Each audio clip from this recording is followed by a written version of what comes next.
අපේ අන්තර්ජාතික වෙළඳාම කියන්නේ මොකක්ද? අන්තර්ජාතික වෙළඳාමට අදාළ වෙන නීති ගැන, එතකොට ඉන්කොටර්ම්ස් ගැන වගේම විශේෂ ඉන්කොටර්ම්ස් දෙකක් වන FOB සහ CIF ගිවිසුම් ගැනත් කතා කරා. ඊළඟට අපි කතා කරන්න යන්නේ දරුවෝ මේ වගේ අන්තර්ජාතික වෙළඳාමේදී වෙළඳාමක් සිද්ධ වෙද්දී මේ අන්තර්ජාතික වෙළඳ කිවිසුමට අදාළව තියෙන මිල නැත්තම් විකුණුම්කරු වෙත ගැනුම්කරු ගෙවිය යුතු මිල ගෙවීම සඳහා භාවිතා කරන ක්‍රමවේද මොනවද නැත්තම් මේ මූල්‍ය කරන ක්‍රම මොනවද කියලා තමයි අපි ඊළඟට කතා කරන්න යන්නේ. හරි. සාමාන්‍යයෙන් දේශීය වශයෙන් සිදුවන වෙළඳාමකදී අපි දන්නවා උදාහරණයක් විදිහට අපි සිල්ලර වෙළඳාමක් ගත්තොත් අපි භාවිතා කරන ක්‍රම තියෙනවා. එක්කෝ අපි විද්‍යුත් මුදල් භාවිතා කරන්න පුළුවන් නැත්නම් සාමාන්‍ය මුදල් භාවිතා කරන්න පුළුවන් කෑෂ් වෙන්න පුළුවන් එහෙම නැත්නම් චෙක් පත් වෙන්න පුළුවන් නේද විවිධ ක්‍රමවේද තියෙනවානේ. විනිමය බිල්පත් වෙන්න පුළුවන් පොරොන්දු නෝට්ටු වෙන්න පුළුවන් මේ වගේ විවිධාකාර ක්‍රමවේද තියෙනවා අන්තර්ජාතික වෙළඳාමේදී වගේම දේශීය වෙළඳාමේදී මූල්‍යකරණය සඳහා භාවිතා කරන. අපි මේ පාඩමේදී කතා කරන්න යන්නේ අන්තර්ජාතික වෙළඳාමේදී අදාළ කරගන්න මූල්‍යකරණ ක්‍රමවේදයන් ගැන. හැම වෙලාවකදීම අන්තර්ජාතික වෙළඳාමේදී නැත්නම් ජාත්‍යන්තර වෙළඳාමේදී විතරක් නෙමෙයි දේශීය වුණත් විකුණුම්කරු කැමති තමන්ගේ මුදල් තමන්ට ලැබෙන්න ඕන මුදල් මේ භාණ්ඩ වලට අදාළ මුදල් ඉක්මනින් ලැබෙනවටද ටිකක් පහු වෙලා ලැබෙනවටද විකුණුම්කරුවෙක් කැමති වෙන්නේ පුළුවන් තරම් ඉක්මනට තමන්ට මුදල් ටික ලැබෙනවට. හැබැයි අනිත් අතට ගැනුම්කරු කැමති වෙන්නේ කොයි විදියට මුදල් ගෙවන්නද? ඉක්මනින්ම මුදල් ටික ගෙවලා දාන්නද නැත්නම් කාලයක් අරගෙන ටික කාලයක් ගිහිල්ලා මේ මුදල් ගෙවන්නද? සාමාන්‍යයෙන් ගැනුම්කරුවෙක් කැමති වෙන්නේ ගෙවිය යුතු මුදල පුළුවන් තරම් කාලයක් පහු වෙලා ගෙවන්න. ඔයාලා දන්නවා අර වට්ටම් එහෙම ලබා දෙන්නේ මුදල් පොත් සකස් කරද්දී ඉගෙන ගන්න නැති නේද වට්ටම් පිළිබඳව දුන්නටම් ලද වට්ටම් මේවා ලබා දෙන්නේ ඇයි විකුණුම්කරුවෙකුට ඕනේ තමන්ගේ මුදල් ඉක්මනට ලබා ගන්න. මොකද මුදලේ අගය කල් යන්න ටිකක් අඩු වෙන නිසා. ඒ හින්දා විකුණුම්කරුවෙක් හැම වෙලාවෙම මුදල් ඉක්මනට ලබා ගන්නත් ගැනුම්කරුවෙක් මුදල් පහු වෙලා ගෙවන්නත් කැමති මේ කියන කැමැත්තවල් දෙක හැම වෙලේම එකිනෙකට ගැටෙනව නේද? ඒ කියන්නේ මේ තියෙන අපේක්ෂාවන් ගැටෙන සුළු අපේක්ෂාවන් දෙකක්. එහෙනම් මේ කියන ගැටෙන සුළු අපේක්ෂාවන් දෙකටම හරියන විදිය ක්‍රමවේදයක් වෙන්න ඕනේ. ගිවිසුමකදී මුදල් ගෙවන්න භාවිතා කරන්නේ නැත්නම් මුදල් ගෙවීම සම්බන්ධයෙන් මූල්‍යකරණය කියලා අපි කියනවා මේ මුදල් ගෙවීමට මේ මූල්‍යකරණ සම්බන්ධයෙන් බොහෝ විට පාර්ශවයන් දෙකටම සුදුසු වෙන මූල්‍යකරණ ක්‍රමවේදයක් යොදා ගන්න සිද්ධ වෙනවා. මේ තත්ත්වය තව ටිකක් බරපතල වෙනවා මේ පාර්ශවයන් දෙක ජාත්‍යන්තර වෙළඳාමේදී ඉන්නේ රටවල් දෙකක නිසා. එහෙනම් තමන් අඳුරන්නේ නැති සමහර විට කවදාවත් දැකලවත් නැති පාර්ශවයක් එක්ක ගනුදෙනු කරද්දී මුලින්ම මුදල් ටික දෙන්න ගැනුම්කරුට බයක් තියෙනවා වගේම පහුවෙලා මුදල් දෙනකන් කියලා තමන්ගේ භාණ්ඩ ටික ලබා දෙන්න විකුණුම්කරුටත් අවදානමක් තියෙනවා. එහෙනම් මෙන්න මේ කියන අවදානම වළක්ව ගන්න පුළුවන් විදියට තමන්ගේ අවදානම අවම කරගන්න පුළුවන් විදියට තමයි පාර්ශවයන් විසින් මූල්‍යකරණ ක්‍රමවේදය භාවිතා කරන්නේ. පැහැදිලිනේ? එහෙනම් මේ කියන ක්‍රමවේද වලට තමයි අපි කියන්නේ ජාත්‍යන්තර වෙළඳාමේ මූල්‍යකරණය කියලා. එතකොට මේ පාඩමට අදාළව දරුවෝ අපි ඉගෙන ගන්නවා මේ වගේ මූල්‍ය ක්‍රමවේද කිහිපයක් ගැන පළවෙනි එක තමයි ණයවර ලිපි නැත්නම් සලේඛන ණය කියලා කියනවා. LC letters of credit කියලාත් කියනවා. ණයවර ලිපි වලට පස්සේ අපි කතා කරනවා විනිමය බිල්පත් ගැන, අත්තිකාරම් ගෙවීම් ගැන, ඒ යටතේ විද්‍යුත් මුදල් හා තැපැල් පැවරුම් කොහොමද ක්‍රියාත්මක වෙන්නේ කියලා. ඊළඟට විවෘත ගිණුම් හරහා මුදල් ගෙවීම සම්බන්ධයෙන්ුත් ලේඛන අත්කර ගැනීමේ එකඟතාවයන් ගැනත් අපි කතා කරනවා. ඒ කියන්නේ අපි මූල්‍යකරණ ක්‍රමවේද මූලික වශයෙන් 5ක් ගැන සාකච්ඡා කරනවා. මේවයින් වැදගත්ම මූල්‍යකරණ ක්‍රමවේදය වෙන්නේ ණයවර ලිපි නැත්නම් සලේඛන ණය කියන කොටස. ඒ කියන්නේ letters of credit LC කියලා භාවිතා වෙනවා බොහෝ දුරට. ඔයාලට ඉස්සරහට ඉගෙන ගන්නත් ලැබෙයි. ඒ වගේම භාවිතයේදී මේ LC කියන වචනය තමයි භාවිතා වෙන්නේ ණයවර ලිපි සම්බන්ධයෙන්. එහෙමනම් අපි බලමු මොනවද මේ ණයවර ලිපි කියන්නේ කියලා නැත්නම් සලේඛන ණය කියන්නේ කියලා.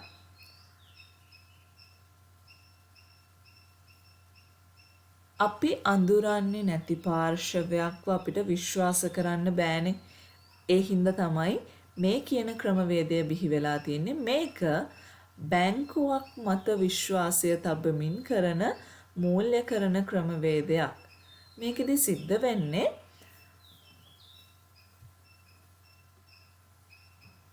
බැංකු දෙකක්.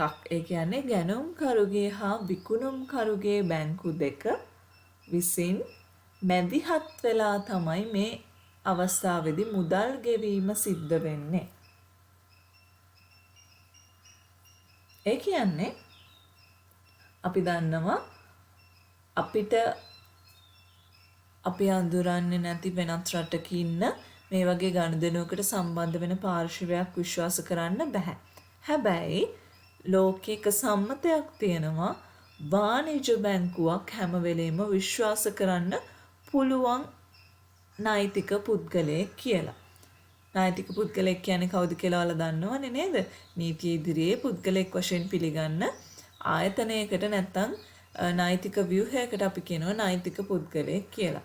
වාණිජ බැංකුවක් නෛතික පුද්ගලයෙක්. ඒ හින්දා මේ වගේ වාණිජ බැංකුවක් තවත් වාණිජ බැංකුවක්ව විශ්වාස කරන්න පෙළඹිලා තියෙනවා. ඒ කියන්නේ වාණිජ බැංකුවක් විසින් පුද්ගලයෙක්ව විශ්වාස නොකර ඉන්න පුළුවන්. ඒ කියන්නේ පුද්ගලයෙක් ගෙවීම මග හරිනවා කියලා හිතන්න පුළුවන්. හැබැයි වාණිජ බැංකුවක් කිසි වෙලාවක සාධාරණ ගෙවීමක් මග හරින්නේ නැහැ කියලා තවත් වාණිජ බැංකුවක් දන්නවා. ඒ හින්දා වාණිජ බැංකුවක් තවත් වාණිජ බැංකුවක් විශ්වාස කරනවා කියලා අපි කියනවා.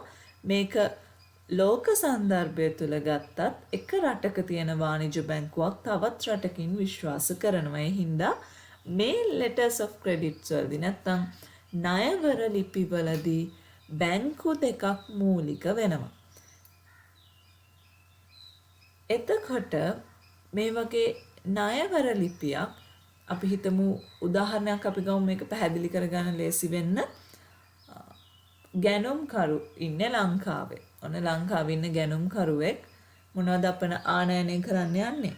අපි හිතමු ස්විට්සර්ලන්ඩ් වල ඉන්න ස්විට්සර්ලන්තයෙන් මොනවද කියනන චොක්ලට් ගෙන්නන්න යන්නේ. ඒ කියන්නේ චොක්ලට් ආනයනය කරන චොක්ලට් තොගයක් මිලදී ගන්න තමයි ලංකාවේ ඉන්න ඒ කියන ගැනුම්කරු උත්සාහ කරන්නේ. එහෙනම් ඒ චොක්ලට් මිලදී ගන්නේ ස්විට්සර්ලන්තයේ ඉන්න බීගෙන්. හරිනේ. එතකොට මේ ඒ මොකද කරන්නේ? ඒ ගිහිලා ලංකාවේ ඒ ඉන්නේ ලංකාවේනේ.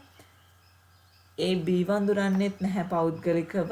බී පෞද්ගලිකව ඒ වඳුරන්නෙත් නැහැ. එහෙනම් ඒ කැමති නැහැ තමන්ගේ මුදල් ටික තමන්ට බාණ්ඩ ලැබෙන්න කලින් බීට දෙන්න. ඒ වගේම බී කැමතිත් නැහැ කිසිම විශ්වාසයක් නැති පුද්ගලයෙකුට බාණ්ඩය අවලා පසුව මුදල් දෙයි කියලා විශ්වාස කරන්න. මේ දෙන්නම සාධාරණයිනේ. මොකද මොවුන් අඳුරන්නේ නැහැ. එහෙනම් මේ වගේ අවස්ථාවකදී ණයවර ලිපි කියන මූල්‍යකරණ ක්‍රමය භාවිතා කරන්න මේ පාර්ශවයන් දෙකට පුළුවන්. එතකොට ඒ කියන්නේ ලංකාවේ ඉන්න පුද්ගලයා මොකද කරන්නේ? ඔහු යනවා වාණිජ්‍ය බැංකුවකට, ලංකාවේ තියෙන වාණිජ්‍ය බැංකුවකට ගිහිල්ලා කියනවා මම මෙහෙම මේ කියන පුද්ගලයා සම්බන්ධයෙන් මේ කියන පුද්ගලයාත් එක්ක මේ B කියන පුද්ගලයාත් එක්ක භාණ්ඩ මිලදී ගැනීමේ ගිවිසුමකට එළඹෙන්න යන්නේ. එතකොට බැංකුවට පුළුවන්ද ඔහු වෙනුවෙන්, ඒ කියන්නේ මේ B වෙනුවෙන් ණයවර ලිපියක් ආරම්භ කරන්න කියලා වාණිජ්‍ය බැංකුවක් එක්ක කතා කරගන්න පුළුවන්. එතකොට වාණිජ්‍ය බැංකුව මොකද කියන්නේ? මේ A කියන පුද්ගලයාගෙන් යම්කිසි ලිපි ලේඛන ලබා ගන්න පුළුවන්, ඇප ලබා ගන්න පුළුවන්, නැත්නම් මුදලක් ලබා ගන්න පුළුවන්. මේ කියන අවශ්‍යතාව ටික ඉටු කරගෙන ඔහු යනවා බැංකුව මොකද කරන්නේ? බැංකුව මේ කියන බීගේ බැංකුවත් එක්ක, බීගේ බැංකුව එහෙනම් කොහෙද තියෙන්න ඕනේ? බීගේ බැංකුව තියෙන්න ඕනේ ස්විට්සර්ලන්ඩ් වල. එහෙනම් බී ඉන්න රටේ ඔහුගේ බැංකුවත් එක්ක කතා කරගන්නවා, එකඟතාවයකට එනවා ණයවර ලිපියක් සම්බන්ධයෙන්. එතකොට ඒගේ බැංකුව, ඒ කියන්නේ ලංකාවේ තියෙන ඒගේ වාණිජ්‍ය බැංකුව මේ බැංකුව ණයවර ලිපියක් ඕපන් කරලා නැත්නම් ආරම්භ කරලා විවෘත කරලා බීගේ බැංකුවට දන්වනවා. එතකොට බීගේ බැංකුව මොකද කරන්නේ? බීගේ බැංකුව බී වෙත මේ සම්බන්ධයෙන් දන්වනවා. දන්වද්දි කියනවා විශේෂ නියමයන් ටිකක්. ඒ කියන්නේ විශේෂ කොන්දේසි ටිකක්. මේ කොන්දේසි ටික සපුරලා බී විසින් තමන්ගේ බැංකුවට ඒක දැනුම් දුන්නයින් පස්සේ බීගේ බැංකුව එවෙලේම බීට මුදල් ගෙවනවා. මේ කොන්දේසි මොනවද කියලා කිව්වොත් බොහෝ විට දරුවෝ භාණ්ඩ බාර දීම සම්බන්ධයෙන් අපි කතා කරා ලේඛන වගේක් වලට මතකද? නැව් ගාස්තු වෙන්න පුළුවන්, රක්ෂණ වෙන්න පුළුවන්, නැත්නම් භාණ්ඩ බාර දීපු නෞබාර පත්‍ර වෙන්න පුළුවන්. මෙන්න මේ ලේඛන නිශ්චිත කියන ලේඛන ටිකක් හරි මොන හරි කළ යුතු කටයුතු ටිකක් කළා කියලා ඔප්පු කරන සාක්ෂි ලියවිලි ටිකක් බැංකුවට බාර දුන්නායින් පස්සේ බැංකුව බීට ගෙවනවා. ගෙවන්නේ මොන බැංකුවද? බීගේ බැංකුව. ඒ කියන්නේ ස්විට්සර්ලන්තයේ තියෙන බැංකුව. මොකද මේ බැංකුව විශ්වාස කරනවා මේ කියන ලියවිලි ටික ඒගේ බැංකුව, ඒ කියන්නේ ලංකාවේ තියෙන වාණිජ්‍ය බැංකුවට ලබා දුන්නායින් පස්සේ Tamante මුදල අපහු ලබා ගන්න පුළුවන් කියලා. එහෙනම් බීට එවෙලම සල්ලි ගෙවලා බීගේ බැංකුව මොකද කරන්නේ? ඒ කියන නැත්නම් ලංකාවේ තියෙන වාණිජ්‍ය බැංකුවට, ඒගේ බැංකුවට මේ ලේඛන ටික යවනවා. මේ ලේඛන ටික යවුවයින් පස්සේ බැංකුව මොකද කරන්නේ? ඒගේ බැංකුව විසින් මේ කියන ගෙවීම බීගේ බැංකුවට නිදහස් කරනවා. ඊළඟට ඒගේ බැංකුවේට ලේඛන ටික ලබා දීලා ඔහුගෙන් මුදල් ලබා ගන්නවා. මේක තමයි සරලව ණයවර ලිපියකදී සිද්ධ වෙන්නේ. එහෙනම් පාර්ශවයන් විශ්වාස කරන්න බැරි වුණාට වාණිජ්‍ය බැංකු දෙක Taman විශ්වාස කරන නිසා තමයි මේ LC නැත්නම් ණයවර ලිපි කියන ක්‍රමවේදය භාවිතා කරන්න පුළුවන් වෙලා තියෙන්නේ. එතකොට දරුවෝ මේ කියන ණයවර ලිපියකදී මේ කියන ණයවර ලිපි සාමාන්‍යයෙන් පාලනය වෙන්නේ නැත්නම් නියාමනය වෙන නීතිය වෙන්නේ අන්තර්ජාතික වාණිජ්‍ය මණ්ඩලයේ සලේඛන ණය සඳහා වන චාරිත්‍ර හා භාවිතයන් විසින්. ඒ කියන්නේ Uniform Customs and Practices. චාරිත්‍ර හා භාවිතයන්. චාරිත්‍ර කියන්නේ මොනවද කියලා ඔයාලා දන්නවා. භාවිතයන් නැත්නම් අපි කිව්වේ පරිචයන් කියලා. අන්නේ ඒ භාවිතයන් හා පරිචයන් මගින් තමයි මේ අන්තර්ජාතික වෙළඳාමේදී භාවිතා වන ණයවර ලිපි පාලනය වන්නේ. එහෙනම් UCP කියලා තමයි කෙටියෙන් හඳුන්වන්නේ. දැනට මේ UCP වර්ග කාලෙන් කාලයට වෙනස් වෙනවා දරුවෝ. දැනට තියෙන UCP 600 කියන රීතීන් විශේෂය. මේ රීතීන් වලින් තමයි ණයවර ලිපි මේ වෙද්දි පාලනය වෙන්නේ. හරි. එහෙනම් අපි බලමු මේ ණයවර ලිපියක් සාමාන්‍යයෙන් ක්‍රියාත්මක වෙන්නේ කොහොමද කියලා මම ඔයාලට කිව්වා. අපි බලමු ඇත්තට මේක ආපහු මුලින් නම් කොහොමද ක්‍රියාත්මක වෙන්නේ කියලා. මුලින්ම අපි දන්නවා මූල්‍යකරණයට එන්න කලින් පාර්ශවයන් දෙකක් අතර භාණ්ඩ විකිණීමේ ගිවිසුමක් ඇති වෙන්න ඕනේ. නැත්නම් මේ අපි උදාහරණයක් ගත්ත විදියට A හා B චොක්ලට් වර්ගයක් මිලදී ගැනීම සම්බන්ධයෙන් ගිවිසුමක් ඇති කරගන්න ඕනේ. අන්න ඒ ගිවිසුමට අපි කියනවා භාණ්ඩ විකිණීමේ ගිවිසුමක් කියලා. ඒක තමයි පළවෙනි පියවර වන්නේ. කියන්නේ බලන්න ගැනුම්කරු හා විකුණුම්කරු. මෙතනදී අපි තව නම් කීපයක්ම භාවිතා කරනවා දරුවෝ. ගැනුම්කරුට ඉල්ලුම්කරු කියලාත් කියනවා. එහෙම නැත්නම් ඒ කියන්නේ ගැනුම්කරුනේ භාණ්ඩ ඉල්ලන්නේ ඒකයි එහෙම කියන්නේ. ඊළඟට අපිට ආනයනකරු කියලාත් කියන්න පුළුවන්. මොකද ජාත්‍යන්තර වෙළඳාමේදී නම් ගැනුම්කරු වෙන්නේ ආනයනකරුවේ. ඊට පස්සේ විකුණුම්කරු කියලා අපි කියනවා විකුණුම්කරුට ප්‍රතිලාභිය කියලාත් කියනවා. ඇයි ප්‍රතිලාභිය කියලා කියන්නේ? කියන්නේ මේ ණයවර ලිපියේ අපි කතා කරන ණයවර ලිපියේ ප්‍රතිලාභය නැත්නම් ඇත්තට මේ මුදල් අන්තිමට ලැබෙන්නේ කාටද? විකුණුම්කරුට. ඒකයි අපි උට ප්‍රතිලාභිය කියලා කියන්නේ. ඊළඟට අපනයනකරු කියලාත් කියන්න පුළුවන්. මොකද විකුණුම්කරු තමයි ජාත්‍යන්තර වෙළඳාමේදී භාණ්ඩ තොගය අපනයනය කරන්නේ. හරි. ඊට පස්සේ බලන්න ගැනුම්කරුගේ බැංකුව අපි කිව්වේ ඒගේ බැංකුව. ඒගේ බැංකුවට තව නමක් කියනවා නිකුත් කරන බැංකුව කියලා. මොකද මේ ආයතනයෙන් තමයි මේ බැංකුවෙන් තමයි ණයවර ලිපිය විවෘත කරන්නේ. ඒකයි අපි කියන්නේ නිකුත් කරන බැංකුව කියලා. ඊළඟට විකුණුම්කරුගේ බැංකුවට නැත්නම් අපි අර උදාහරණයේ විදියට නම් ස්විට්සර්ලන්තයේ B-ගේ බැංකුවට අපි කියන්නේ දැනුම් දෙන බැංකුව කියලා. මොකද ණයවර ලිපියක් විවෘත කරායින් පස්සේ සම්බන්ධයෙන් විකුණුම්කරුට ප්‍රතිලාභයට දැනුම් දෙන්නේ විකුණුම්කරුගේ බැංකුව. ඊළඟට මේ බැංකුවටම තව නමක් කියනවා දරුවෝ උපදෙස් දෙන බැංකුව කියලා. එක එක අවස්ථාවන් වලදී එක එක නම් භාවිතා කරලා තියෙනවා. ඒකයි මම මේ කීපයක්ම කිව්වේ. ඊළඟට අපි බලමු ඔන්න එහෙනම් මෙතනදී මොකද්ද වෙන්නේ කියලා. මම මුලින්ම කිව්වා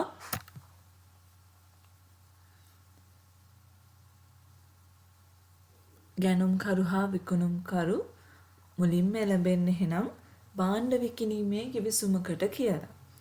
මෙහෙම භාණ්ඩ විකිණීමේ ගිවිසුමකට එළඹුණයින් පස්සේ ගැනුම්කරු මොකද කරන්නේ? මේ භාණ්ඩ විකිණීමේ ගිවිසුමට මිල ගෙවන්න විදියක් සකස් කරගන්න ඕනේ. නැත්නම් මූල්‍යකරණ ක්‍රමවේදයක් ගැන හිතන්න වෙනවා ගැනුම්කරුට.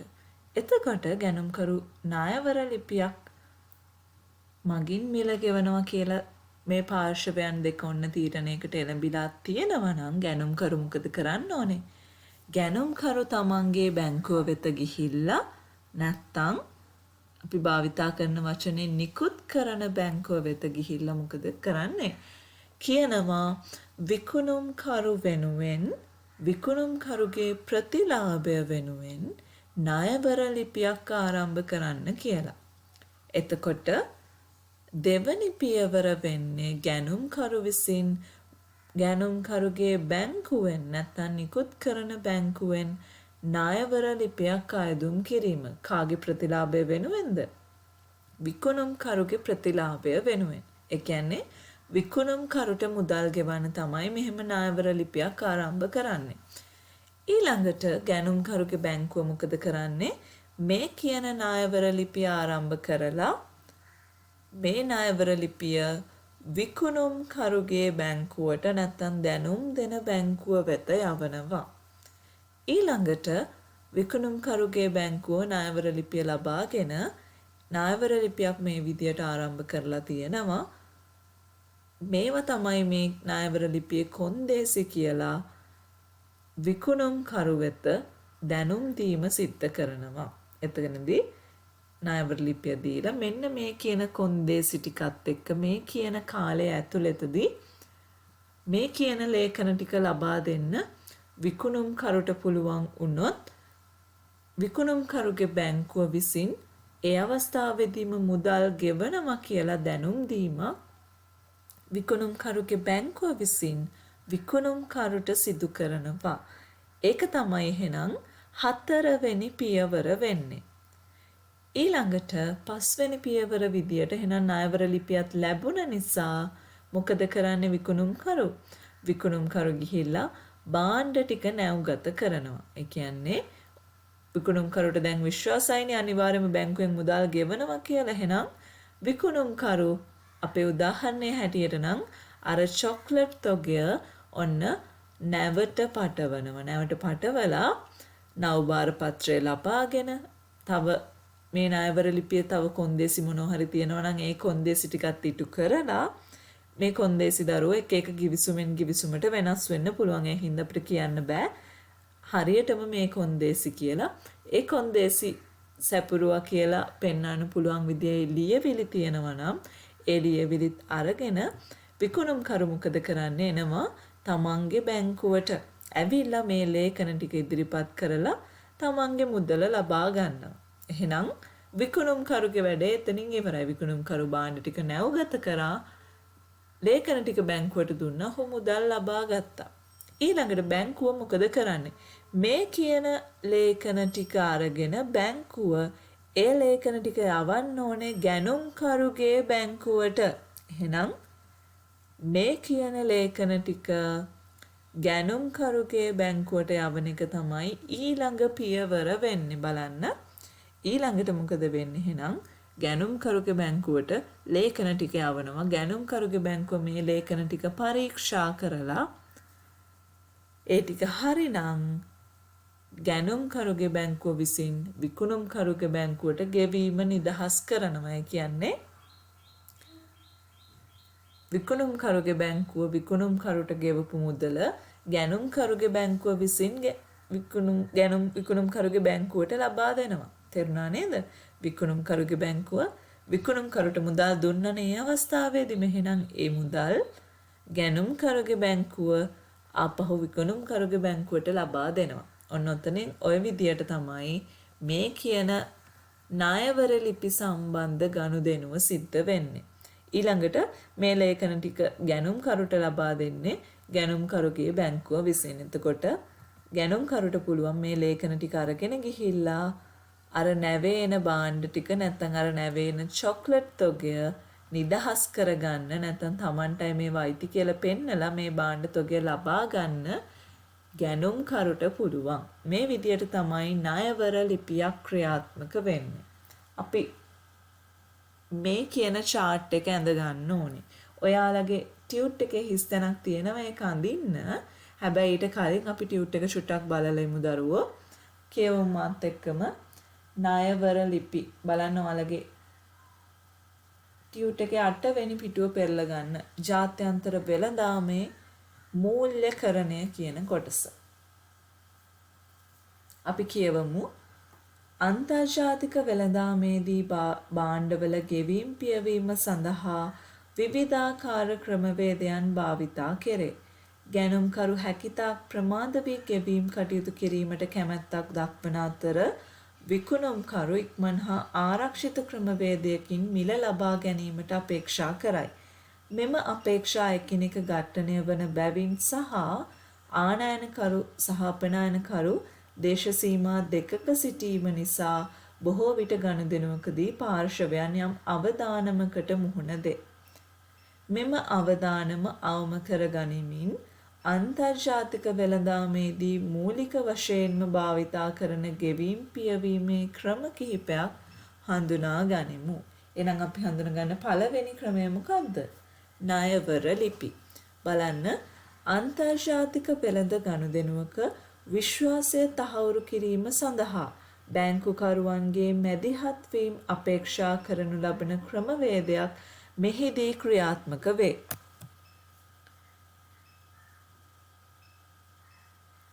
එබැවින් ණයවර ලිපි සලේඛන ණය වඩාත් ජනප්‍රියත්වයට පත්ව ඇත.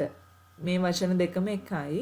ඔයාලා ලියා ගන්න ඔයාලගේ ටියුට් එකෙත් ඕනේ නම් මාතෘකාව තියෙන තැනම මේ ටික දරුවෝ ණයවර ලිපි සලේඛන ණය letters of credit නැත්නම් documentary credit මේ කියන වචන ටික ඔක්කොම ලියා ගන්න. මොකද පේපර් එකේදී බොහෝ විට ණයවර ලිපි හරි සලේඛන ණය හරි කියලා දුන්නොත් මේ ඉංග්‍රීසි වචනේත් ඔයාලට දෙනවා. හරි. ලියා ගන්න කිස්සලේ ටික එහෙනම්.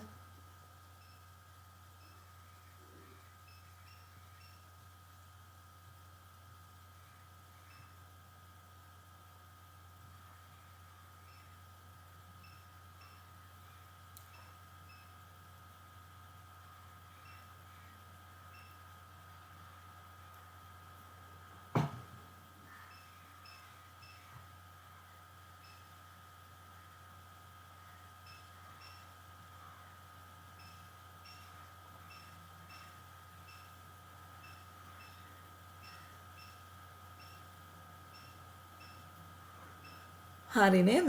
එහෙනම් ආයි අපි ටියුට් එකට යමු බලන්න. අපි නවත්තපු තැන ඉඳන් බැංකුවක් විසින් නියම කරන ලද ලියවිලි අපනයනකරු නැත්නම් අපනයනකරු කියන්නේ මෙතනදී කවුද? විකුණුම්කරු.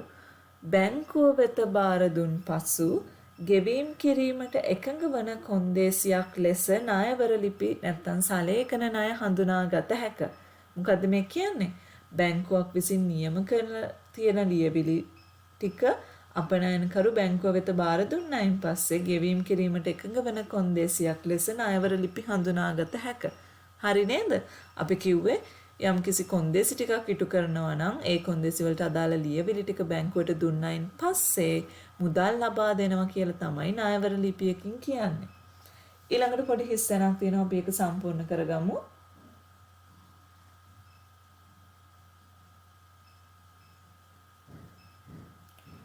ණයවර ලිපියෙහි ඇති නියමයන් සහ කොන්දේසි. ණයවර ලිපියෙහි ඇති නියමයන් සහ කොන්දේසි.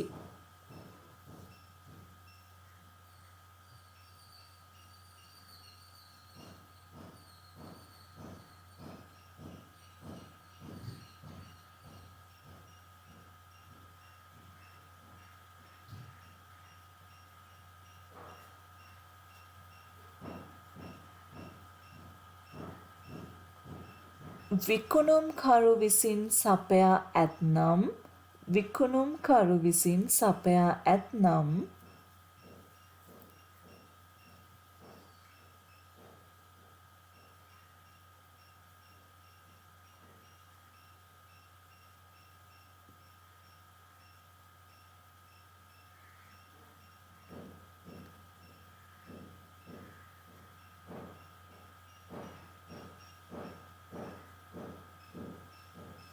විකුණුම්කරුට ගෙවීම් කරන බව සඳහන් කරමින් විකුණුම්කරුට ගෙවීම් කරන බව සඳහන් කරමින්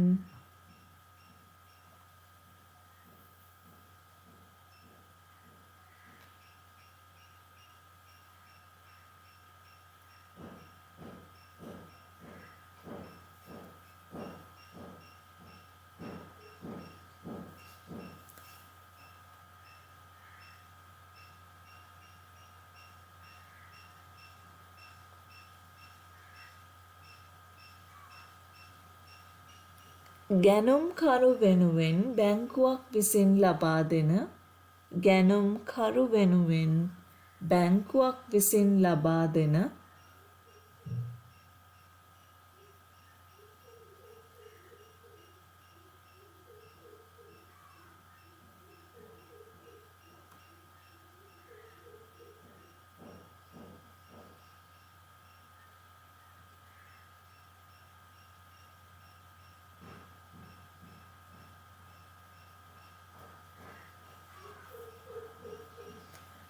සලේඛන විධානයකි.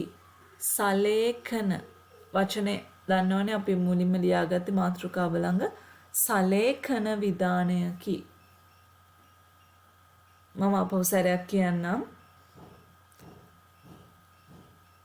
ණයවර ලිපියෙහි ඇති නියමයන් සහ කොන්දේසි විකුණුම්කරු විසින් සපයා ඇතනම් විකුණුම්කරුට ගෙවීම් කරන බව සඳහන් කරමින් ගැනුම්කරු වෙනුවෙන් බැංකුවක් විසින් ලබා දෙන සලේඛන විධානයකි. හරි නේද?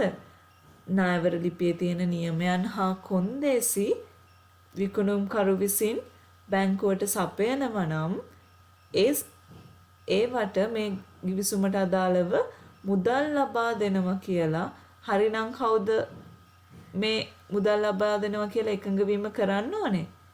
ගැනුම්කරුනේ. හැබැයි මේකෙදි ගැනුම්කරු වෙනුවෙන් බැංකුවක් මේ එකඟතාවය පළ කරනවා නැත්නම් බැංකුවක් තමයි මේ ගෙවීම් කරනවා කියලා එකඟ වෙන්නේ. ඒ හින්දා තමයි අපි කියන්නේ ගැනුම්කරු වෙනුවෙන් බැංකුවක් විසින් ලබා දෙන සලේකන විධානයක් කියලා. හරි. එහෙමනම් අපි යමු ඊළඟ ඡේදයට.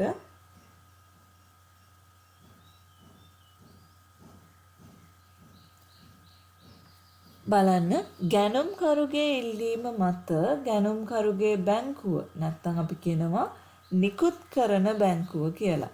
නිකුත් කරන බැංකුව විකුණුම්කරුගේ ප්‍රතිලාභය පිණිස විකුණුම්කරුගේ බැංකුව නැත්නම් දැනුම් දෙන බැංකුව ණයවර ලිපියක් විවෘත කරයි. අදාළ පහසුකම් ලබා ගැනීමට අවශ්‍ය නම් ඔහු බැංකුවට ලබා දිය යුතු ලේඛන ගැනද ණය පහසුකම් කල් ඉක්ුත් වන දිනයද. ඒ කියන්නේ කවදා වෙනකන්ද මේ ලේඛන ගෙනත් දෙන්න පුළුවන්, කවදට කලින් මේ ලේඛන ගෙනත් දෙන්න පුළුවන්ද කියන එක තමයි, ඒ දිනය ගැන තමයි මේ කියන්නේ කල් ඉක්ුත් වන දිනය කියලා. දිනයද ගැනුම්කරු විශේෂයෙන් සඳහන් කර යවයි. එබැවින් ණය පහසුකම් කල් ඉක්ුත් වීමට ප්‍රථම නිශ්චිත ලේඛන බැංකුවට ඉදිරිපත් කරයි නම් කලින් සූදානම් කරගත් ආකාරයට දැනුම් දෙන බැංකුව විකුණුම්කරුට මුදල් ගෙවන අතර එම මුදල් ගැනුම්කරුගේ බැංකුව විසින් විකුණුම්කරුගේ බැංකුව වෙත සම්ප්‍රේෂණය කරයි. හරි නේද? ඊළඟට හිස්තැනක් තියෙනවා, අපි ඒක සම්පූර්ණ කරගමු දරුවෝ. ලියාගන්න. අන්තර්ජාතික වාණිජ මණ්ඩලයේ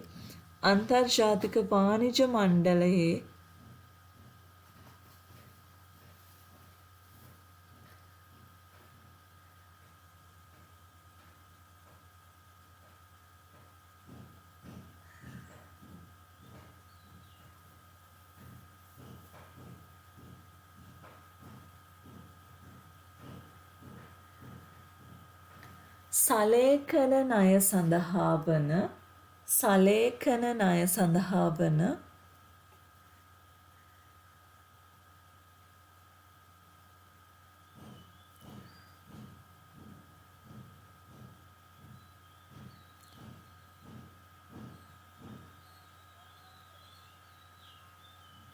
චාරිත්‍ර හා භාවිතයන් අන්තර්ජාතික වාණිජ මණ්ඩලයේ සලේඛන ණය සඳහා වන චාරිත්‍ර හා භාවිතයන් Uniform Customs and Practices. බලන්න ටියුට් එකේ තියෙනව නේද? Uniform Customs and Practices UCP කියලා කෙටි කරලා කියනවා අපි. මේ සම්බන්ධ තත්වයන් පාලනය කරයි. එහෙනම් මේ සම්බන්ධ තත්වයන් කියන්නේ මොනව සම්බන්ධද? ණයවර ලිපි සම්බන්ධයෙන් තියෙන නෛතික තත්ත්වය පාලනය කරන්නේ මේ කියන අන්තර්ජාතික වාණිජ මණ්ඩලයේ සලේඛන ණය සඳහා වන චාරිත්‍ර හා භාවිතයන් විසින්. එහෙමනම් අපි ඊළඟට දරුවෝ ඔයාලගේ ටියුට් එකේ තියෙනවා හිස්තැන. මේ chart එක ඇඳගන්න, මේක පැහැදිලිව ඇඳගන්න. ඔයාලට අවශ්‍ය විදිහේ පාට භාවිතා කරන්න, පාට පෑන් හරි මොන හරි තියෙනවා නම්, මොකද මේ කියන ප්‍රධාන අවස්ථා 4 වෙන් කරගන්න ඕනේ. 1 2 3 4 කියන අවස්ථා ටික වෙන් කරන්න. ඊළඟට භාණ්ඩ නැවගත කිරීමේ ඉඳන් සිද්ධ වෙන කාර්යයන් ටික අපි වෙනම වෙන් කරලා හඳුන ගන්න ඕනේ. ඒකයි මම එහෙම කිව්වේ. ඒකෙදි බලන්න මේ ඊතලවල හිස යොමු වෙලා තියෙන පැත්ත. දැන් භාණ්ඩ විකිණීමේ ගිවිසුම නම් මේ පාර්ශව දෙකම අතරනේ හටගන්නේ. ඒකින්ද තමයි මේ දෙපැත්තටම ඊතලයේ හෙඩ් එක තියෙන. ඊළඟට ගැනුම් කරුණායවර ලිපියක් අයදුම් කිරීමේදී වෙන්නේ ඒක පාර්ශවික ක්‍රියාවක්. ඒක හින්දායි මේ විදියට තියෙන්නේ. හින්දා ප්‍රවේශමෙන් හරියට බලලා මේක ඇඳ ගන්න. මම විනාඩි 5ක කාලයක් දෙන්නම් ඔයාලට. විනාඩි 5ක් මදි වෙන එකක් නෑනේ. ඉක්මනට ඇඳගමු.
ඔය chart එක අඳින ගමන්ම අහගන්න පුතේ.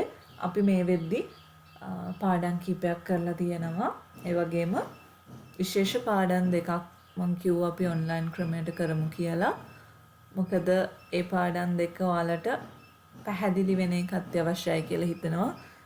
අපි බෝඩ් එකක ඒ ගැන කතා කරන ගමන්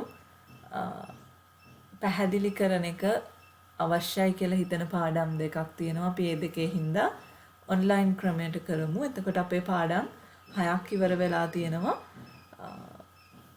6ක් ඉවර වෙනවා. දැන්ට 4ක් අපි මේ විදිහට ඉවර කරගෙන යන්නේ. ඊළඟට තව පොඩි පාඩම් කීපයක් තියෙනවා දරුවෝ. ඒ දෙකත් තව සති කීපයක් ඇතුළත ඉවර වෙනවා. ඒ හින්දා ඔයාලගේ අර අපි කියපු ඔන්ලයින් ක්‍රමයට කරන පාඩම් දෙක ටිකක් ලොකු පාඩම් දෙකක් සහ වැඩිපුර ප්‍රශ්න විභාගයට අහන පාඩම් දෙකක්. ඒ නිසා පුළුවන් තරම් මේ දැනට අපි කරලා තියෙන පාඩම් ටික සම්බන්ධයෙන් ඔයාලගේ කොටස ඉවර කරන්න ඕනේ. කියන්නේ පාඩම් ටික කීප සැරයක් කියවලා ෂෝට් නෝට් එකක් හදාගෙන මම කිව්ව නඩු තීන්දු තියෙද්දී ඒවා පාඩම් කරලා තියාගන්න ඕනේ. විශේෂ කරුණු highlight කරලා නේද? ඔයාලට අවශ්‍ය සටහන් ටියුට් එකේම යොදාගෙන මේවා පාඩම් කරන එක ඔයාලගේ වැඩක්. පුළුවන් තරම් පැහැදිලි කරලා හෙමින් ඔයාලට මේ පාඩම් ටික උගන්වලා තියෙන්නේ. ඒකින්ද ඔයාලගේ වැඩේ මේ ටිකේ කරගන්න ඕනේ. මොකද පාසල් ආරම්භ වෙන්නත් පුළුවන් ළඟදිම. ඊට කලින් මේ නිවාඩු තියෙන කාලේ ඔයාලගේ වැඩ ටික කරගන්න. විභාගෙත් ළඟයි. ඔයාලා මෙච්චර කල් ලියපු විභාග වලට වඩා ටිකක් වෙනස් විභාගයකට ලියන්න යන හින්දා ඔයාලා පළවෙනි අදියර විභාග ලියලා දැන් දන්නව ඇතිනේ ටී විභාග කොයි වගේද කියලා. දෙවෙනි අදියර කියන්නේ ඊට වඩා ටිකක් ඇඩ්වාන්ස් විභාගයක් නිසා ඔයාලට පේනවනේ මේ සිලබස් එකේ ලොකු අපි පාඩම් කීයක් ඉගෙන ගන්නවද? එක පාඩමක් කොච්චර දිගයිද කියලා පේනව නේද? පාඩම් කරන්න ගොඩක් තියෙනවා. ඒක තමයි මේ නීතිය කියන විෂයේ හැටි. එහෙනම් ඒ විෂයට අනුකූලව ඒ විෂයට අවශ්‍ය වෙන විදියට තමන්ගේ පාඩම් ටික සැලසුම් කරගන්න ඔයාලට පුළුවන් වෙන්න ඕනේ.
හරි. එහෙනම් දැන් වෙලාව ඇතිනේ මේ chart එක ඇඳගන්න. මම දැන් ආපහු chart එක සැරයක් විස්තර කරනවා. ඔයාලා screen එක දිහා නොබලා ඔයාලා ඇඳපු chart එක දිහා බලලා බලන්න ඔයාලා හරියට මේක ඇඳගෙන තියනවද කියලා. මුලින්ම වෙන්න ඕනේ මොකද මේ 1 2 කියලා තියෙන අංකත් යොදා ගන්න දරුවෝ. පළවෙනියට මොනවද වෙන්නේ? ගැනුම්කරු හා විකුණුම්කරු විකුණුම් ගිවිසුමකට එළඹෙනවා. ඒ කියන්නේ භාණ්ඩ විකිණීම සම්බන්ධයෙන් ගිවිසුමකට එළඹෙනවා. දෙවනි පියවර විදියට ගැනුම්කරු තමන්ගේ බැංකුවට ගිහිල්ලා නැත්නම් නිකුත් කරන බැංකුවට ගිහිල්ලා ණයවර ලිපියක් අයදුම් කරනවා. එතකොට ගැනුම්කරුගේ බැංකුව ණයවර ලිපියක් විවෘත කළ මේක නිකුත් කරනවා විකුණුම්කරුගේ බැංකුවට නැත්නම් දැනුම් දෙන බැංකුවට. එතකොට මේ වගේ ණයවර ලිපියක් සම්බන්ධයෙන් සහ ගැනුම්කරු ණයවර ලිපිය සම්බන්ධයෙන් කියපු නියමයන් හා කොන්දේසි මේ හැම දෙයක්ම විකුණුම්කරු වෙත දැනුම් දීම මේ බැංකුව විසින් සිදු කරනවා.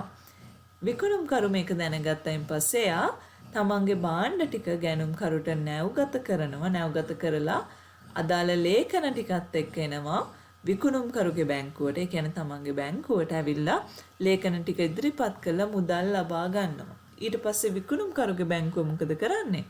මේ බැංකුව විසින් ගැනුම්කරුගේ බැංකුවට ලේඛන ටික යවනවා.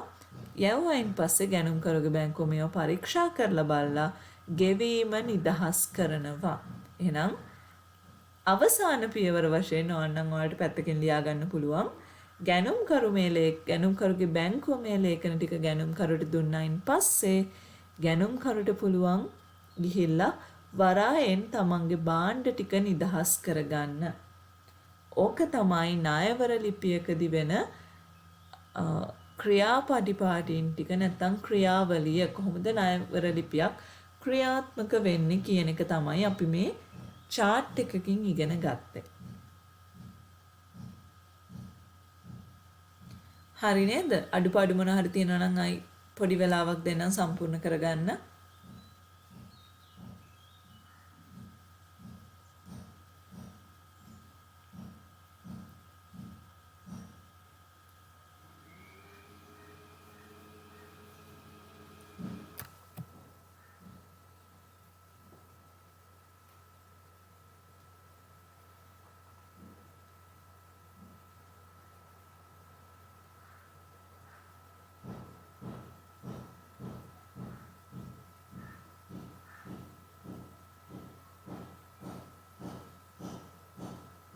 හරි නේද? එහෙනම් දරුවෝ අපි මේ ඉගෙන ගත්තේ අන්තර්ජාතික මූල්‍යකරණයේදී භාවිතා වෙන එක මූල්‍යකරණ ක්‍රමයක් ගැන. ඒක තමයි වැදගත්ම මූල්‍යකරණ ක්‍රමය වෙන්නේ. බොහෝ විට ඔයාලගේ විභාගයේදී පරීක්ෂා කරලා තියෙන ක්‍රමවේදය වෙන්නේ මේ ණයවර ලිපි සම්බන්ධ ක්‍රමවේදය.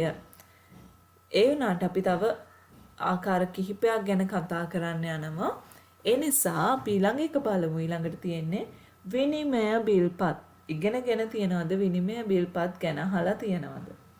මේ විනිමය බිල්පත් සම්බන්ධයෙන් විශේෂයෙන්ම අපි කියනවා මේවා ගනුදෙනු කළ හැකි ලියවිලි කියලා. මේ ගනුදෙනු කළ හැකි ලියවිලි සම්බන්ධයෙන් වන වෙනම පාඩමක් අපේ විෂය නිර්දේශයේ තියෙනවා. අපි ඒ ගැන ඉගෙන ගන්නවා. ඒ හින්දා මම ලොකු විස්තරයක් කරන්න යන්නේ නැහැ. මම කෙටියෙන් කියන්නම්. සාමාන්‍යයෙන් මේ වගේ විනිමය බිල්පතක් අන්තර්ජාතික භාවිතා වෙන විදියනේ අපි මේ කතා කරන්නේ. හැබැයි දේශීය වශයෙන් උත් භාවිතා කරන්න පුළුවන්. එතකොට මේ වගේ විනිමය බිල්පතක් ගැනුම්කරු විසින් විකුණුම්කරුට ලබා දුන්නායින් පස්සේ විකුණුම්කරුට මේක ඕන බැංකුවකට ලබා දීලා විනිමය බිල්පත දීලා මුදල් ලබා ගන්න පුළුවන්. මේක තමයි විනිමය බිල්පතක් කියන එකෙන් සාමාන්‍යයෙන් සිද්ධ වෙන්නේ. උදාහරණයක් විදියට ඔයාලට මතක තියාගන්න ලේසි වෙන ඔයාලා චෙක් පතක් ගැන හිතන්නකෝ. ඒකත් ඒ වගේ ගැනුම්කරු මොකද කරන්නේ? භාණ්ඩ ටික අරගෙන චෙක් පත ලබා දෙනවා. චෙක් පත බැංකුවකට දුන්නායින් පස්සේ විකුණුම්කරුට තමන්ගේ මුදල් ලබා ගන්න පුළුවන්. මෙන්න මේ වගේ එකක් තමයි විනිමය බිල්පතක් කියලා කියන්නේ. එහෙනම් අන්තර්ජාතික වෙළඳාමෙදිත් මේ කියනවා වගේ විනිමය බිල්පත් අපිට භාවිතා කරන්න පුළුවන්. ඒ කියන්නේ අපනයනකරුට තමන් අපනයනය කරන භාණ්ඩ තමන් මිලදී ගන්න භාණ්ඩ සම්බන්ධයෙන් වන වටිනාකම විනිමය බිල්පතක් මගින් ගැනුම්කරුට ගෙවන්න පුළුවන්. විකුණුම්කරුට ගෙවන්න පුළුවන්. ගැනුම්කරුට නැත්නම් අපනයනකරුට පුළුවන් තමන් විකුණුම්කරුට නැත්නම් ආනයනකරුට ගෙවන්න ඕනේ මුදල විනිමය බිල්පතකින් ගෙවන්න. එතකොට මේ විනිමය බිල්පත ලබා ගන්න විකුණුම්කරු මොකද කරන්නේ? ඒක බැංකුවකට ඉදිරිපත් කරලා මුදල් ගන්නවා. මේක තමයි සාමාන්‍යයෙන් විනිමය බිල්පතකදී සිදුවෙන ක්‍රියාවලිය. අපි ටියුට් එකට යමු. බලන්න විනිමය බිල්පත් අපි සම්පූර්ණ කරගමු දරුවෝ. අන්තර්ජාතික වෙළඳාමේදී බහුලව භාවිතා වන ක්‍රමවේදයක් කියලා තියෙනවා. ඊළඟට අපි ලියමු ආනයනකරු විසින් අපනයනකරු වෙත ආනයනකරු විසින් අපනයනකරු වෙත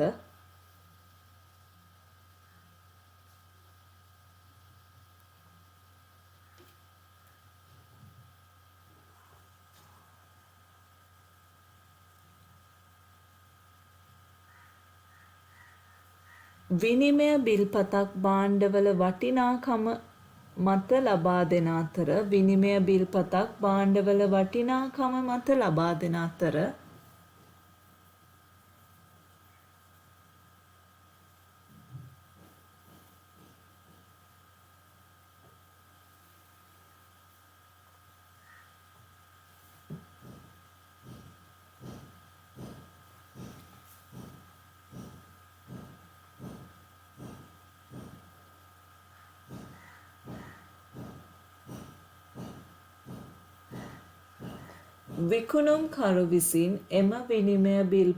විකුණුම්කරු විසින් එම විනිමය බිල්පත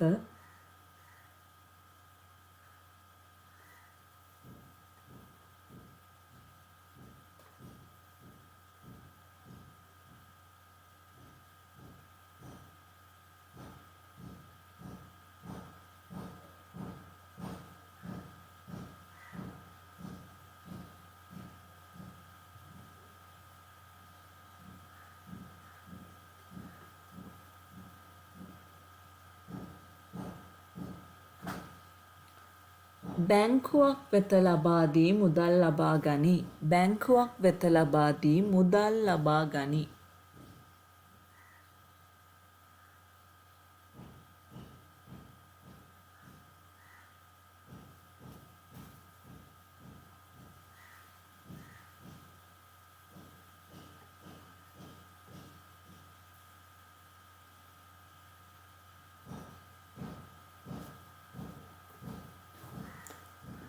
බලන්න ඔයාලා ලියාගත්ත එක හරිද කියලා. ආනයනකරු විසින් අපනයනකරු වෙත විනිමය බිල්පතක් භාණ්ඩවල වටිනාකමට ලබා දෙන අතර විකුණුම්කරු විසින් එම විනිමය බිල්පත බැංකුවක් වෙත ලබා දී මුදල් ලබා ගනී. හරි නේද? ඊළඟ එක තමයි දරුවා අත්තිකාරම් ගෙවීම. ඊළඟ ක්‍රමවේදය විදිහට අපි හඳුනගන්නේ අත්තිකාරම් ගෙවීම.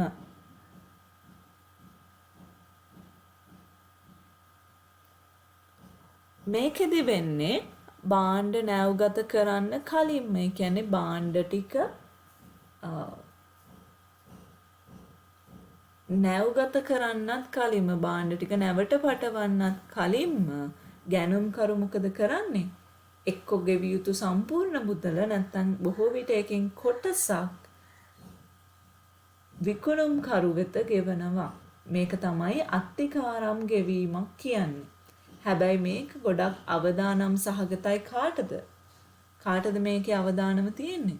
ගැනුම්කරුට අවදානම වැඩි ක්‍රමවේදයක් තමයි මේ අත්තිකාරම් ගෙවීම කියලා කියන්නේ. ඒ වුණාට විකුණුම්කරු සම්බන්ධයෙන් නම් මේක ආකර්ශනීය ක්‍රමවේදයක්. විකුණුම්කරුවෙක් හරි කැමති තමන් භාණ්ඩ දෙන්නත් කලින් තමන්ට අත්තිකාරමක් දෙන ගැනුම්කරුවෙකුට. ඒ හින්දා විකුණුම්කරු සම්බන්ධයෙන් බලද්දි විකුණුම්කරුගේ දෘෂ්ටි කෝණයෙන් බලද්දි මේක හොඳ ක්‍රමවේදයක්. හැබැයි ගැනුම්කරුවෙක් සම්බන්ධයෙන් බලද්දි මේක අවදානම් සහගත ක්‍රමවේදයක් වෙනවා. පැහැදිලි නේද? හරි. එහෙනම් අපි යමු ටියුට් එකට. අත්තිකාරම් ගෙවීම ඊළඟ එක 9 වෙනි පිටුවේ අන්තිමට තියෙන අපි හිස්සන සම්පූර්ණ කරගමු. භාණ්ඩ නැව්ගත කිරීමට පෙර භාණ්ඩ නැව්ගත කිරීමට පෙර භාණ්ඩ නැව්ගත කිරීමට පෙර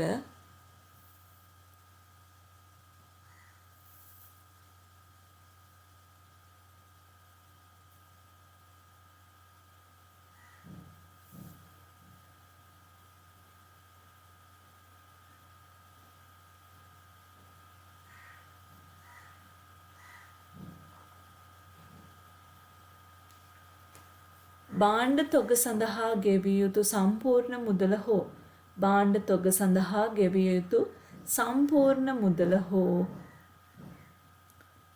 ඉන් කොටසක් භාණ්ඩ තොග සඳහා ගෙවිය යුතු සම්පූර්ණ මුදල හෝ ඉන් කොටසක්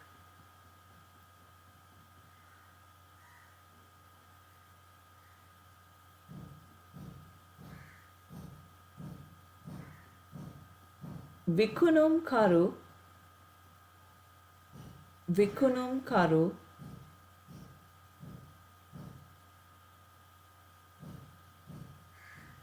වෙත ගෙවීමයි.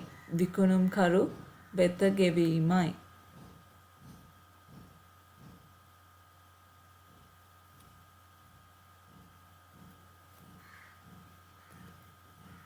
හරි නේද? එහෙනම් ටියුට් එක බලන්න. මෙහිදී ආනයනකරු හෙවත් ගැනුම්කරු අවදානමකට මුහුණ දෙන අතර විකුණුම්කරු සම්බන්ධයෙන් ආකර්ශනීය ක්‍රමවේදයකි.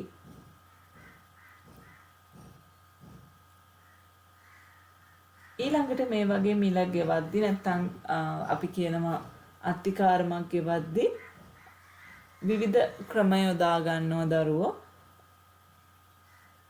උදාහරණයක් විදියට අපිට කියන්න පුළුවන් විද්‍යුත් මුදල් යොදාගෙන මේ කියන ගෙවීම කරන්න පුළුවන්. ඒ කියන්නේ ඔයාලා දන්නව නේද විද්‍යුත් මුදල් කියන්නේ මොනවද කියලා?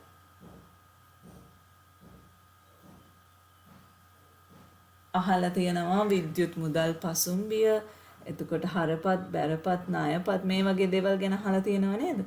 මේවට තමයි අපි කියන්නේ විද්‍යුත් මුදල් කියලා. එහෙනම් මේ වගේ විද්‍යුත් මුදල් ක්‍රමවේද නැත්නම් ඔන්ලයින් ක්‍රමයන් ඔස්සේ මුදල් ගෙවීමට අපි කියනවා විද්‍යුත් මුදල් කියලා. මේකෙදි තව තියෙනවා PayPal වගේ අර ඔයාලා eBay, Amazon වගේ වයින් භාණ්ඩ ගෙන්නලා තියෙනවා නම් දන්නව නේද? ඒකෙදි PayPal account එකක් අවශ්‍ය වෙනවා. මෙන්න මේ වගේ ක්‍රමවේද හරහා අපි ඒගොල්ලන්ට මුදල් ලබා දෙන්නේ කෑෂ් විදියට නෙමෙයි. අපි අපේ ගිණුමකින් මුදල් ට්‍රාන්ස්ෆර් කරන එක තමයි සිද්ධ වෙන්නේ. ඉතින් මේවට අපි කියනවා ඔන්ලයින් ගෙවීම්. නැත්නම් අපි මේවට ඔන්ලයින් කියන වචන සිංහලෙන් අපි කියන්නේ මංගත අන්තර්ජාතික සිල්ලර වෙළඳාම. නැත්නම් ඔන්ලයින් ඉන්ටර්නැෂනල් ට්‍රේඩ් කියලා අපි කියනවා. මංගත ක්‍රමවේද ඔස්සේ මුදල් ගෙවීම තමයි සිද්ධ වෙන්නේ. මේ විදියටත් පුළුවන් අර කියන විදිය අත්තිකාරම් මුදල් අපිට ගෙවන්න. අපි ටියුට් එකට යමු.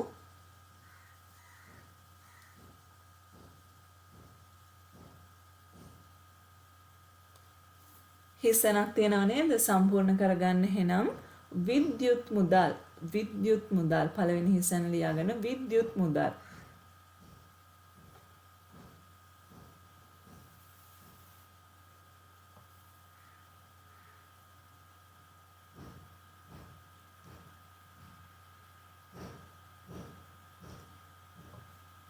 අපි කියවමු. මේවා ගොඩාක්ම වැදගත් කොටස් නෙමේ දරුවෝ. කියන්නේ ප්‍රශ්න අහද්දී මේවා විස්තර කරන්න කියලා ප්‍රශ්න ඔයාලගෙන් අහලා නෑ මේ තාක් දුරට.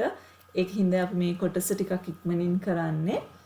වැදගත්ම කොටස් ටික ගොඩක් වෙලා අරගෙන ගොඩක් පැහැදිලි කරලා ඔයාලට කරනවා. මේ තියෙන කොටස් වල වැදගත්කම අඩු හින්දා අපි චුට්ටක් ඉක්මනට කියවගෙන යමු. බලන්න ටියුට් එක. අන්තර්ජාතික වෙළඳාමේ ගෙවීම් පියවීම් මාධ්‍යයක් ලෙස විද්‍යුත් මුදල් වර්තමානය වන විට ජනප්‍රිය වෙමින් පවතී. මංගත අන්තර්ජාතික සිල්ලර වෙළඳාමේ ව්‍යාප්තියත් සමග බහුල වශයෙන් ඩිජිටල් හා තාක්ෂණික ක්‍රමවේදයන් ඔස්සේ අපනයනකරුවන් විසින් ආනයනකරු වෙත ගෙවීම් පියවීමටත්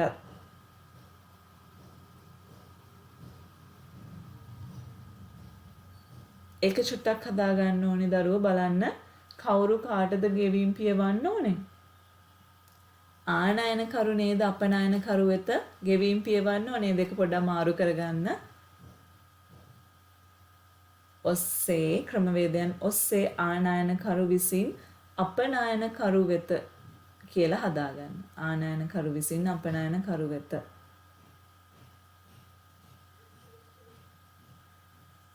හරි නේද?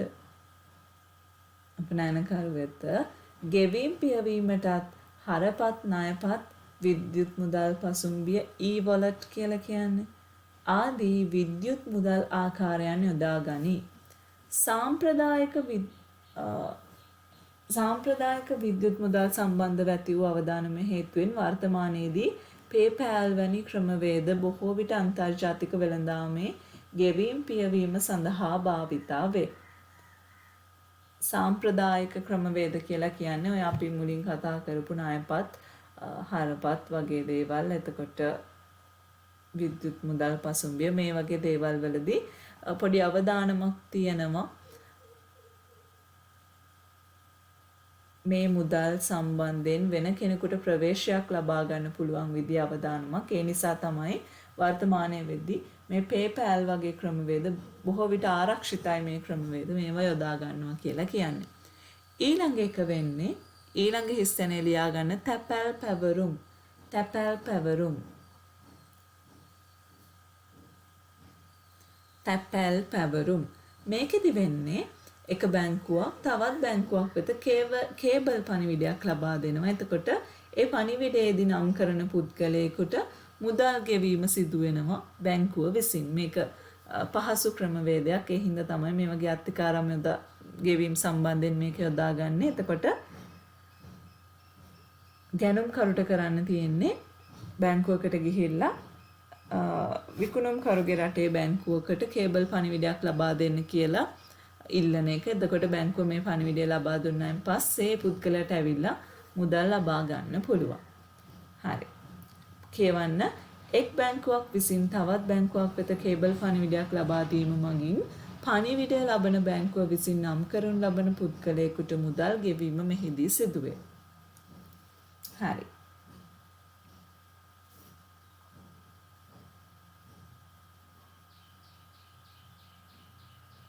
එහෙනම් ඊළඟට අපි කතා කරන්න යන්නේ විවෘත ගිණුම් හරහා ගෙවීම. ඊළඟ ක්‍රමවේදය ඊළඟ මූල්‍යකරණ ක්‍රමවේදය වෙන්නේ හතරවෙනි ක්‍රමවේදය වෙන්නේ විවෘත ගිණුම හරහා ගෙවීම.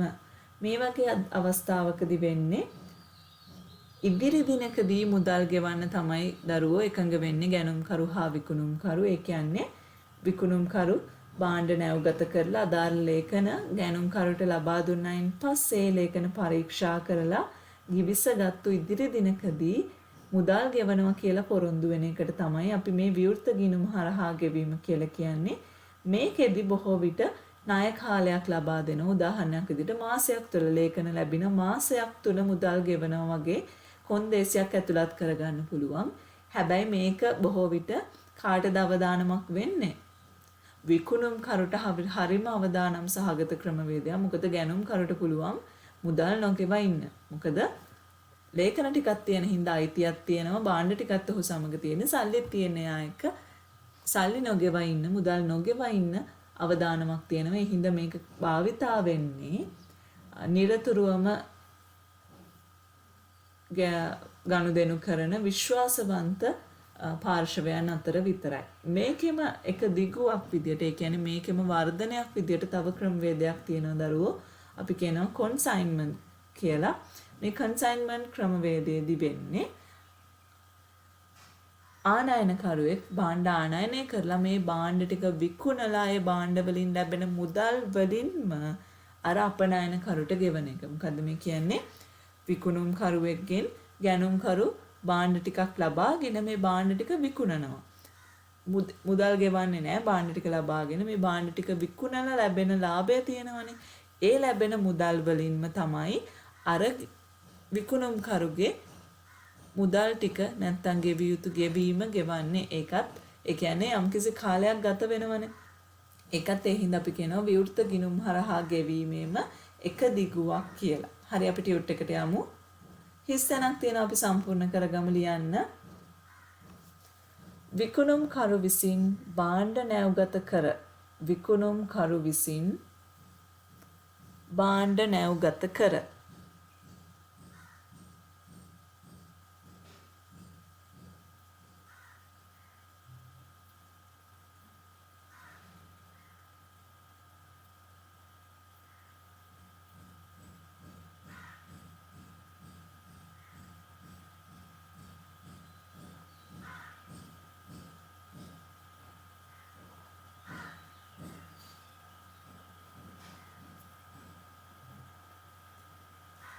අදාළ ලේඛන ගැනුම්කරුට ලැබීමට සලස්වන අතර අදාළ ලේඛන ගැනුම්කරුට ලැබීමට සලස්වන අතර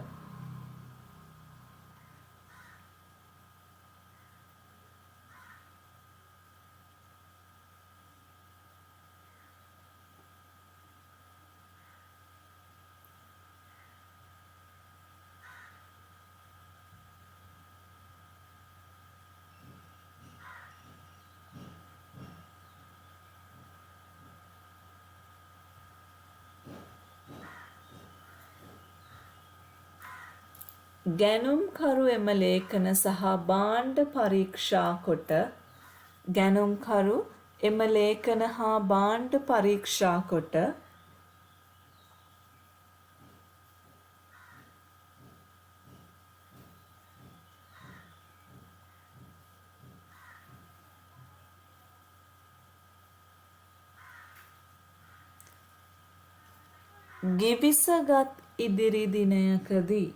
ගිවිසගත් ඉදිරි දිනයකදී ගිවිසගත් කියන්නේ එකඟතාවයකට ආපු එකඟ වෙච්ච ඉදිරි දිනයකදී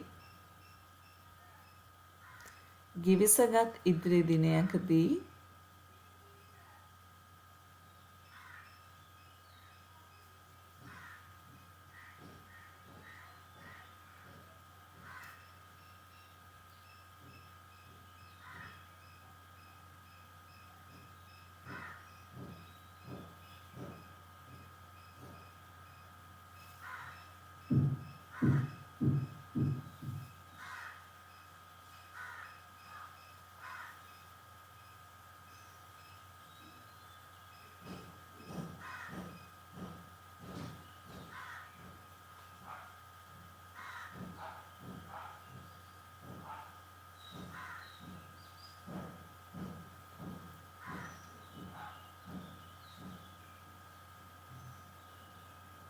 විකුණුම් කරු වෙත ගෙවීම සිදු කරනු ලැබේ. විකුණුම් කරු වෙත ගෙවීම සිදු කරනු ලැබේ.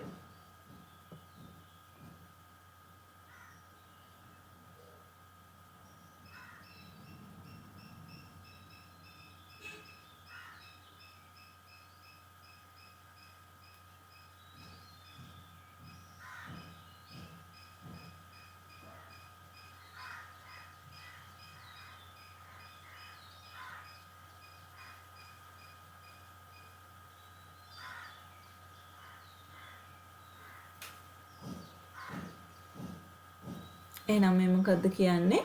බලන්න. විකුණුම්කරු විසින් භාණ්ඩ නැව්ගත කර අදාළ ලේඛන ගැනුම්කරුට ලැබීමට සලස්වන අතර ගැනුම්කරු අදාළ ලේඛන සහ භාණ්ඩ පරීක්ෂා කොට ගිවිසකත් ඉදිරි දිනකදී විකුණුම්කරු වෙත ගෙවීම සිදු කරනු ලැබේ. එහෙනම් විකුණුම්කරු භාණ්ඩ ටික නැව්ගත කරලා ලේඛනත් ගැනුම්කරුට දෙනවා. ඊට පස්සේ ගැනුම්කරු මේ ලේඛනයි භාණ්ඩයි දෙකම පරීක්ෂා කළා ඉදිරි දිනයකදී ගෙවනවා මුදල. එහෙනම් එදාම ගෙවන්නේ නැහැ. මේක ටිකක් අවදානම් සහගතයි. කාටද? විකුණුම්කරුට අවදානම් සහගත ක්‍රමයක්. හැබැයි ගැනුම්කරුට නම් මේක වඩාත් හොඳ ක්‍රමයක්. මොකද ණය කාලයකුත් ලැබෙනවා, භාණ්ඩ ටිකත් ලැබෙනවා නේද? මුදලයාගේ ටික කාලයක් යද්දී අඩු වෙනවා. ඒ හින්දා පහුවෙලා මුදල් ගෙවන එක ගැනුම්කරුට වාසිදායකයි. එහෙනම් බලන්න ටියුට් එක. මෙහිදී ගෙවීම් කිරීම සඳහා ණය කාලයක් ලබා දෙන අතර මෙය බොහෝ විට විශ්වාසවන්ත සහ අඛණ්ඩව ගනුදෙනු සිදුවන වෙළඳුන් අතර ගෙවීම් පියවීම සඳහා භාවිතා වේ. උදාහරණයක් විදිහට දැන් අපි දේශීය වෙළඳාමෙදිත් ණයට භාණ්ඩ දෙන්නේ ඒ වගේ ක්‍රමයක් තමයි. මේක භාණ්ඩ ටිකක් දෙනවා නේද?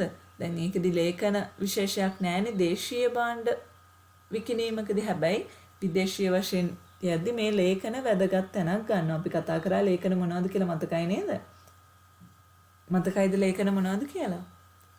නව්බාර පත්‍රය, රක්ෂණ සහතිකය, ඉන්වොයිසය මතකයි නේද? මෙන්න මේ කියන ලේඛන වැදගත් තැනක් ගන්න හින්දා තමයි අපි ලේඛන ගැන කතා කරන්නේ. නැත්තම් මේක සාමාන්‍ය ණයට භාණ්ඩ විකිණීමක් වගේ තමයි මේ විවෘත ගිණුම් හරහා ගෙවීම කියන එක. හරි. එහෙනම් ඊළඟට බලන්න මෙම ක්‍රමයේම දිගුවක් ලෙසින් කන්සයින්මන්ට් ක්‍රමය හඳුන්වා දිය හැක. එහිදී ආනයනකරු විසින් ආනයනික භාණ්ඩවල අවසාන පාරිභෝගිකයාට භාණ්ඩ විකිණීමෙන් අනතුරුව අපනයනකරු වෙත මුදල් ගෙවීම සිදු කරයි. එහෙනම් ගත්තු මේ මුළු භාණ්ඩ තොගෙම විකුණලා ඉවර වෙලා තමයි මුදල් ගෙවීම සිද්ධ කරන්නේ. ඒක ගොඩක්ම අවදානම් සහගත ක්‍රමවේදයක් වෙනවා. කාටද? විකුණුම්කරුට. හැබැයි ගැනුම්කරුට මොකද්ද වෙන්නේ? ගැනුම්කරුට පුළුවන් තමන්ගේ අතේ මුදල් නැති වුණත් භාණ්ඩ ටිකක් ආනයනය කරලා මේවා විකුණලා ඒකෙන් ලාභයකුත් තියාගෙන භාණ්ඩ ආනයනය කරන්න ගියපු මුදලත් ගෙවලා දාන්න. එහෙනම් මේ වගේ ක්‍රමවේදවලට අපි කියනවා විවෘත ගිණුම් හරහා ගෙවීම කියලා. ඊළඟට අපි කතා කරන්න යන්නේ ලේඛන අත්කර ගැනීමේ එකඟතාවයන්. නැත්නම් අපි ඒවට කියනවා අය කර ගැනීමේ එකඟතාවයන් කියලා. මොනවද? ලේඛන අත්කර ගැනීමේ එකඟතාවයන්. නැත්නම් අපි කියනවා අය කර ගැනීමේ එකඟතාවයන්. මේ ක්‍රමවලදී මොකද වෙන්නේ?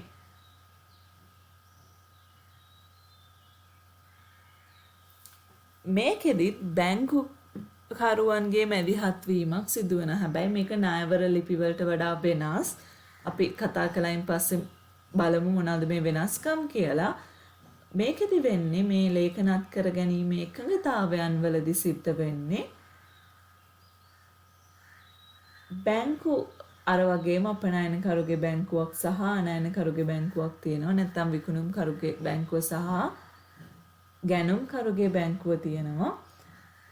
අපනයනකරු නැත්නම් විකුණුම්කරු මොකද කරන්නේ? තමන්ගේ බැංකුව වෙත ගිහින් භාණ්ඩ නැව්ගත කිරීමට අදාළ ලියවිලි ටික මේ බැංකුවට බාර දෙනවා. ඒ කියන්නේ භාණ්ඩ විකිණීමේ ගිවිසුමක් ඇති කරගෙන භාණ්ඩ ටික නැව්ගත කරයින් පස්සේ මේ ලේඛන ටික ගිහින් දෙනවා තමන්ගේ බැංකුවට. මේ බැංකුවට අපි ලේඛනත් කර ගැනීම එකඟතාවයන් වලදී කියන්නේ සම්ප්‍රේෂණ බැංකුව කියලා. මොකද්ද?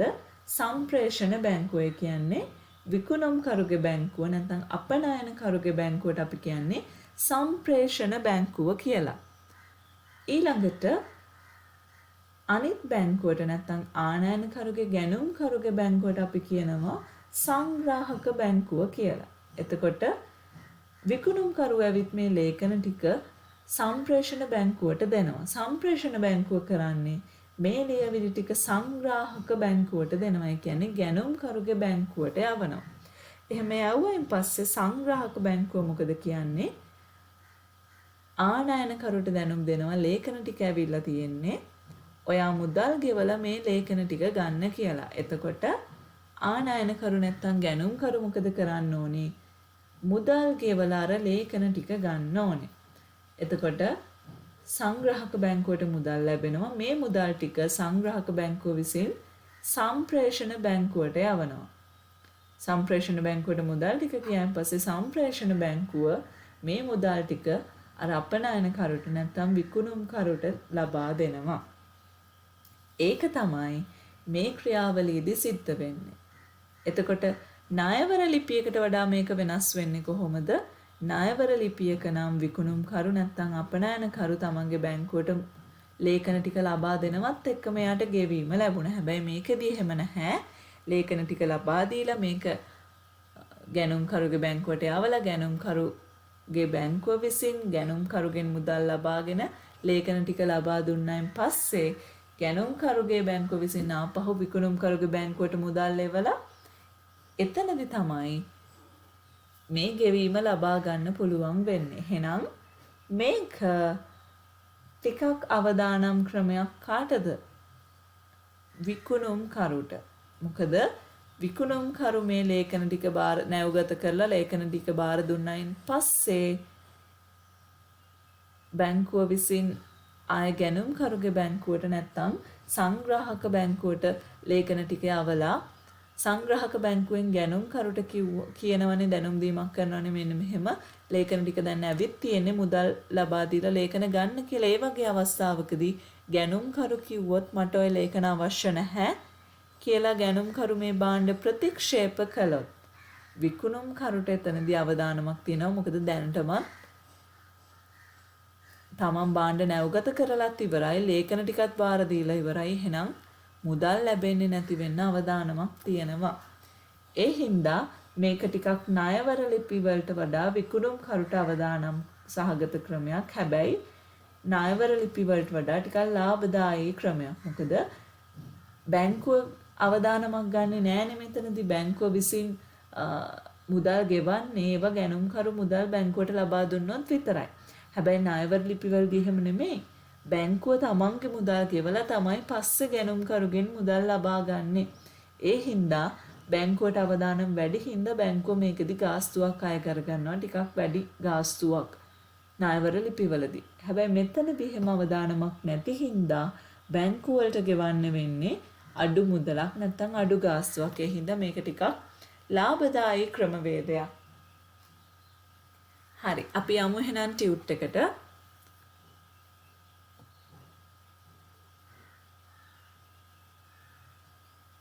බලන්න ලේඛනත් කර ගැනීමේ එකඟතාවයන් නැත්නම් අය කර ගැනීමේ එකඟතාවයන්.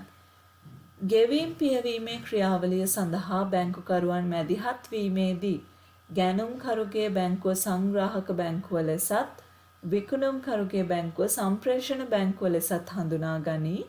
එහිදී ගැනුම්කරු විසින් සම්ප්‍රේෂණ බැංකුව වෙත භාණ්ඩ නැවගත කිරීමට අදාළ ලියවිලි බාර දෙන අතර සම්ප්‍රේෂණ බැංකුව එම ලියවිලි සංග්‍රහක බැංකුව වෙත යවනු ලැබේ.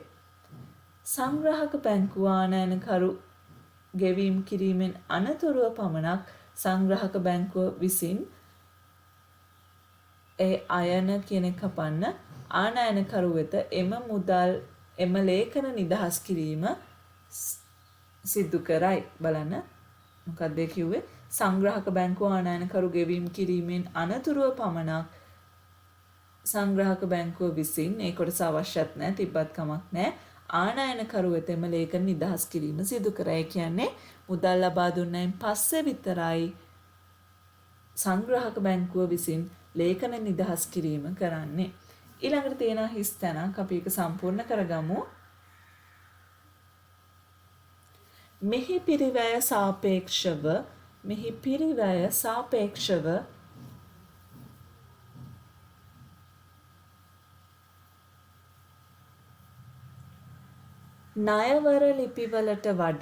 ණයවර ලිපිවලට වඩා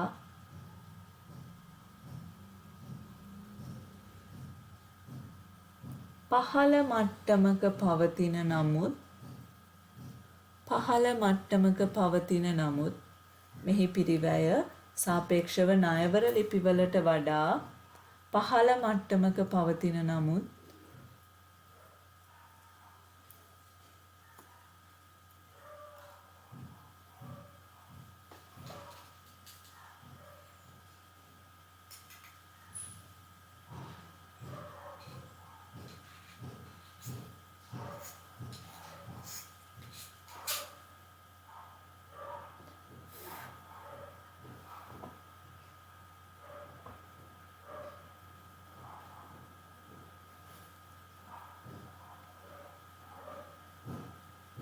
භාණ්ඩ ගැනුම්කරු විසින් ප්‍රතික්ෂේප කිරීමේ අවදානමක් පවතී. භාණ්ඩ ගැනුම්කරු විසින් ප්‍රතික්ෂේප කිරීමේ අවදානමක් පවතී.